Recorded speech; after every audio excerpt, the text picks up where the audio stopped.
Welcome to JVP Radio, a podcast made by members of Jewish Voice for Peace, the world's largest Jewish organization standing in solidarity with Palestine. My name is Rosa, and I'm a journalist, writer, occasional painter, coming to you from Brooklyn, New York, also known as Lenapehoking. I'm Noemi. I'm a filmmaker, educator, and cultural organizer, hailing from Oakland, California, unceded Ohlone land. We are here as a resource for JVP members, people interested in learning about or joining our movement, as well as our many friends and allies. Each episode, you're going to hear from people doing the work, all of us trying to build a freer, more just world. Whether you're a longtime organizer or just starting to ask the hard questions, you belong here. Today we'll be diving into part 2 of our series on JVP's national gathering this past May, when 2,000 members, along with many of JVP's partners in the Palestinian Solidarity Movement, came together after 572 days of the Israeli government's genocidal war on Gaza's civilians and the killing of over 50,000 people in Gaza since October 7th, 2023. In episode 1, we heard from JVP leaders, past and present, to ground us in the movement's history and forward momentum. Today, we'll be focusing on some of JVP's partners in the fight for Palestinian liberation. One of the things that was emphasized at the national members meeting is that JVP does not work alone.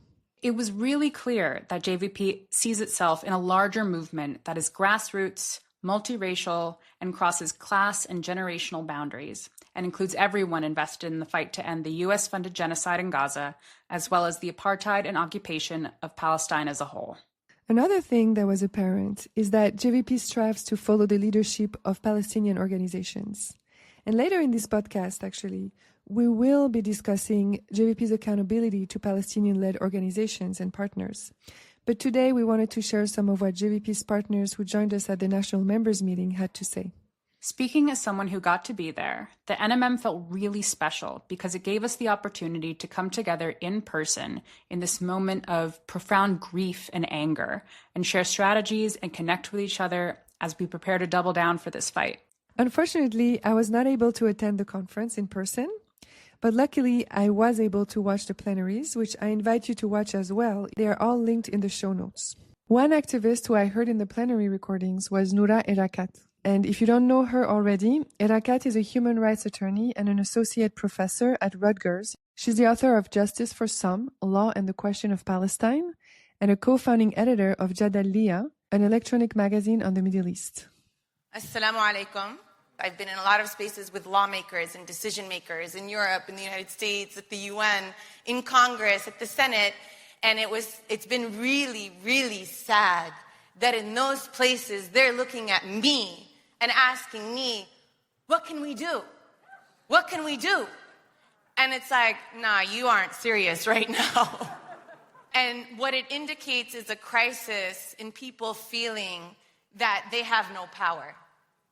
And we are reminding ourselves in this gathering and in every gathering where we overcome our isolation and we are defiant to affirm very loudly that we are power.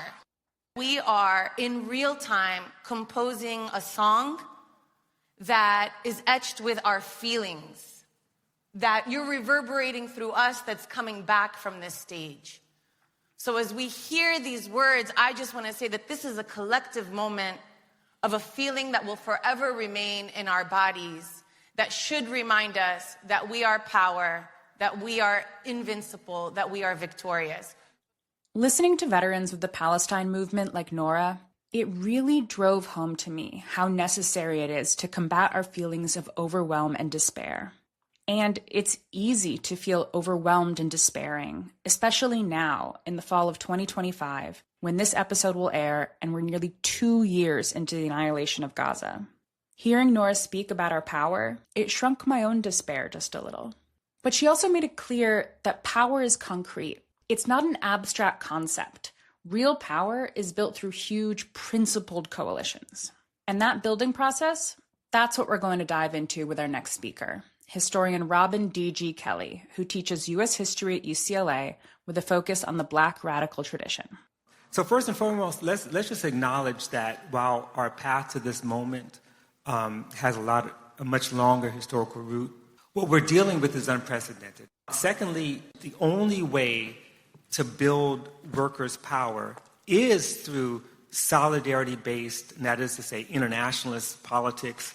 It means resisting gendered racial capitalism. It means resisting patriarchy and ableism, homo and transphobia, colonialism, which, of course, genocide is itself rooted in colonialism. Third, I think we need to continually make the point that radical, multiracial internationalist movements in the U.S. are not impossible. We have a vibrant left history in the U.S., communist, socialist, anarchist, anti-fascist movements, revolutionary democratic movements going from Reconstruction to the Mississippi Freedom Democratic Party.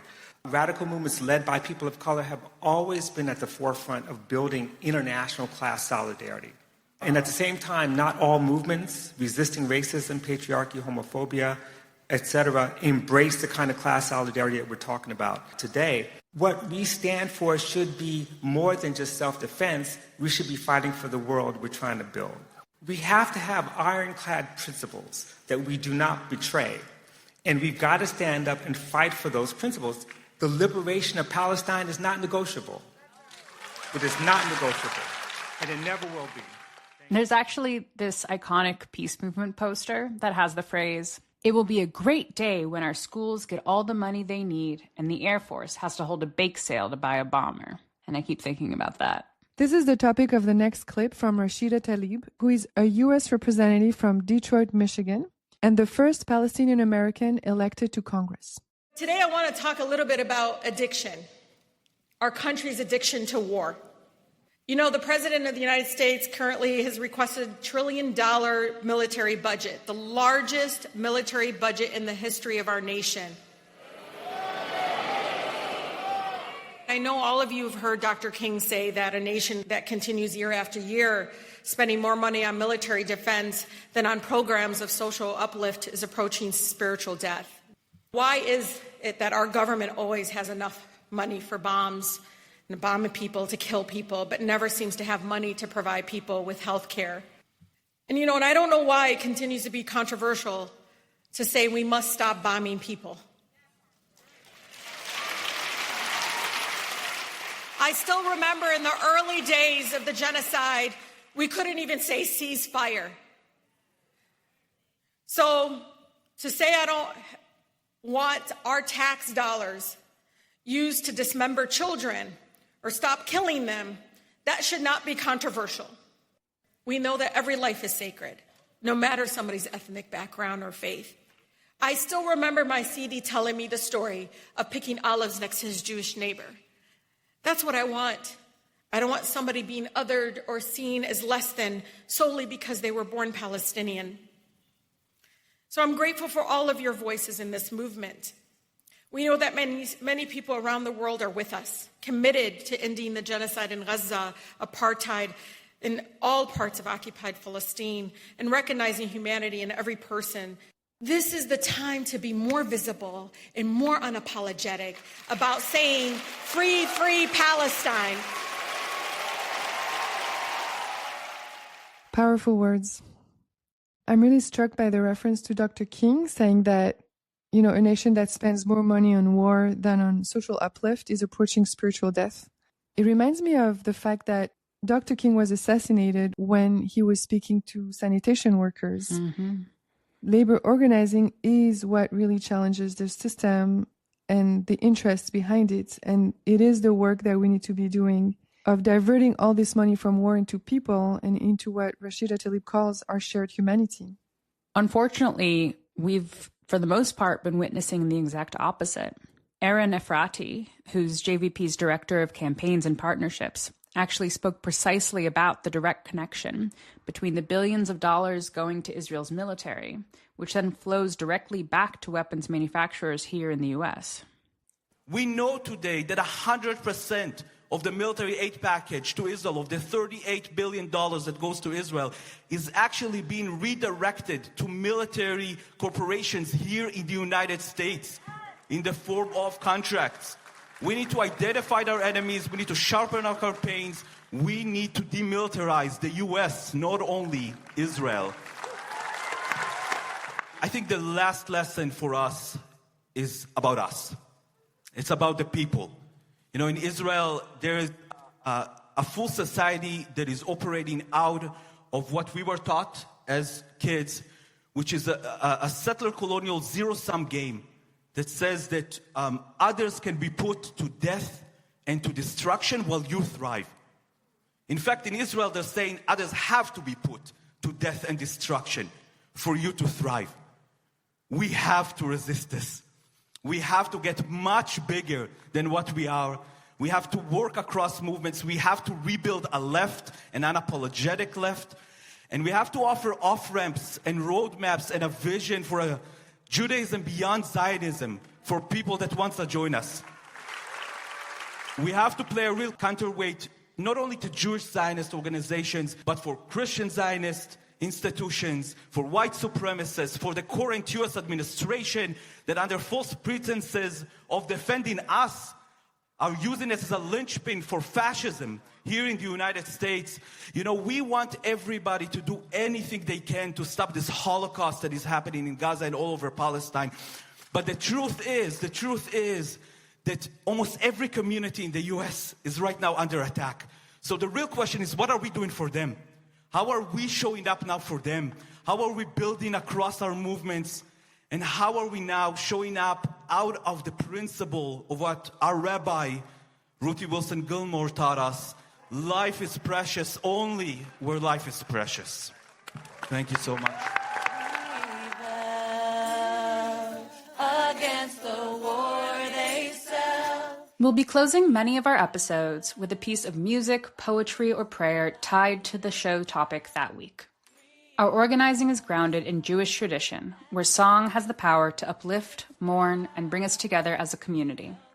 We'll be closing today with Rebel Song, sung by the National Member Meeting Song Team and led by Rabbi Koach Baruch Fraser and Rabbi Elia Piazza. Stay up to date with the information you need to know across this movement by signing up for the JVP Wire. And join JVP as a member starting at $3 a month or $18 a year and help build this grassroots movement.